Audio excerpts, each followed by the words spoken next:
কোরবানির গোশত আনতে পলি ভরে আনতে হইব। আরে মামা চল চল কোরবানির গোশত লাইগা। আরে দড়ি কি? আরে এগুলা দড়ি দিয়ে কি হইব? এই কোরবানির সময় এখন আমরা সবাই কোরবানির গোশত পলিথিন বইরে আনমু। আরে বেটা আয় তুই বেটা, তোর গোশত খাওয়ার ইচ্ছা নাই? কি কস বেটা, কোরবানি গাছ না তাই বেটা গোশত খাবি না? এই বেটা তোরা তো আজকে আমি নিয়েই যাবো। এই পলিটা বইরা দুই ভাই মিললে যত কোরবানির গোশত আছে সব লয়ে পড়মু। ল চল মামা চল। কি রে মামা এমন করে তাকাস না তো মামা, আমি কিন্তু ভয় পাই না তোর, বুঝিস না? এটা বুঝিস যে আমি তোর কিন্তু ভয় পাই না, ঠিক আছে? ল এগুলা বাদ দে, এগুলা ফাজলামি বাদ দে। চল আমরা কোরবানির গোশত লাই, তারপর ইচ্ছা মতো রান্না বান্না করে খিচুড়ি বোনা করে বিরিয়ানি পাকায়া রোস্ট করে তারপরে খাবো। আরে এসব দড়িতে কি হইছে? হ্যাঁ এগুলা দড়িতে ময়লা, এগুলা তো মনে হয় গরু জবা দেওয়ার সময় গরু বাঁধছিল। কি জানি তোরে, তুই এত যে বলদ, তোরে তো কোরবানি দেওয়া উচিত ছিল। আরে এরকম পাড়া দিয়ে ধরে কেউ? এবারে যা, তুই কবি আগে যে আমি যাবো না, ঠিক আছে কোনো ব্যাপার না। না তোরা খাওয়া যাবো না, তুই আমার কলিজার ভাইরা। চল ভাই চল, আমরা সবাই মিলে দুইজন মিললে গোশত আনবো। এমন না করিস না ভাই, চল। তুই কি তুই আর তেরা গায়, তুই তেরা গে, তোর গাড্ডা তো তেরা গায়। এই দড়িটা কইছি না ধরিস না। চল মামা তুই এমন করিস না তো, চল মামা আমি ভালো মানুষ, আমি কিন্তু ভাগের লোকে একসাথে গোশত নেবো। 3 ভাগ করে, আমার 2 ভাগ তোর 1 ভাগ। যা তোরে বেশি দিলাম, যা আমি কম দিলাম, ঠিক আছে? আরে চল কলিল মামা চল। মামা চল, মামা রাগ করিস না মামা চল, আমি তোর ভালো চাই মামা। দেখ তোর বউ পোলাপান খাইবে না, ও ঠুকু মুকু, তুই তো বিয়েই করস নাই তো মামা চল। আরে মামা যাবি? ইয়ে মামা চল।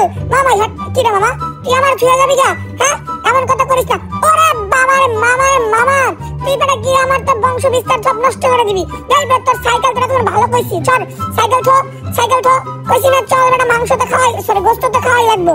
হ্যাঁ কি এই সাইকেল দে, আচ্ছা যা, এই সাইকেল যত জ্বালা, এই সাইকেলটা আমি লয়ে যাই, ঠিক আছে? তুই যা। 1 2 3 4 5। কি মামা তুই কি আমার দিকে এমন করে তাকাস কে? মামা বলে দে মামা। মামা না মামা তোর গোশত লাগবে না মামা, তোর গোশত আমি তোর বাসায় পৌঁছে দিব। মামা তুই যা। মামা কি মামা, তুই লাঠিটা উড়াইস না, লাঠিটা উড়াইস না। লাঠির বাড়ি খেলে আমার কিন্তু পাছার গোশত নষ্ট হয়ে যাবে কইলাম কিন্তু। মামা রে মামা এলো, তোর কান ধরছি, এই ধর মামা। উড়ে উড়ে বাবা রে, উড়ে উড়ে উড়ে উড়ে। মা মারিস না, উড়ে মারিস না, মারিস না। উড়ে বে, এটা কি জানোয়ার রে?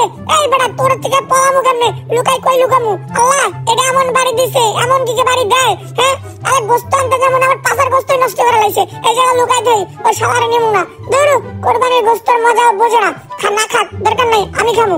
এবার তো লুকাইছিস, ওর টাকিয়েছি।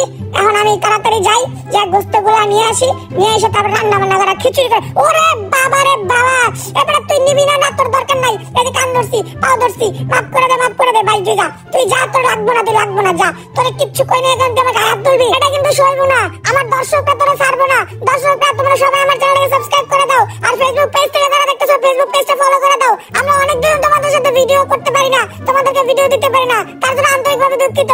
আবারও দেখা হবে এখন থেকে নতুন উদ্যোগে, আর নতুন ভাবে অনেক অনেক ভিডিও হবে ইনশাআল্লাহ। তো সবাই সুস্থ থাকো, ভালো থাকো। আর যারা আমাদের চ্যানেল আর ফেসবুক পেজ ফলো করে না, এখনই চ্যানেল আর ফেসবুক পেজটা ফলো করে দাও। আর আমার একটু কোরবানি গোশত সবাই পাঠায় দাও, আমি তোমাদের প্রতিবেশী। আল্লাহ হাফেজ।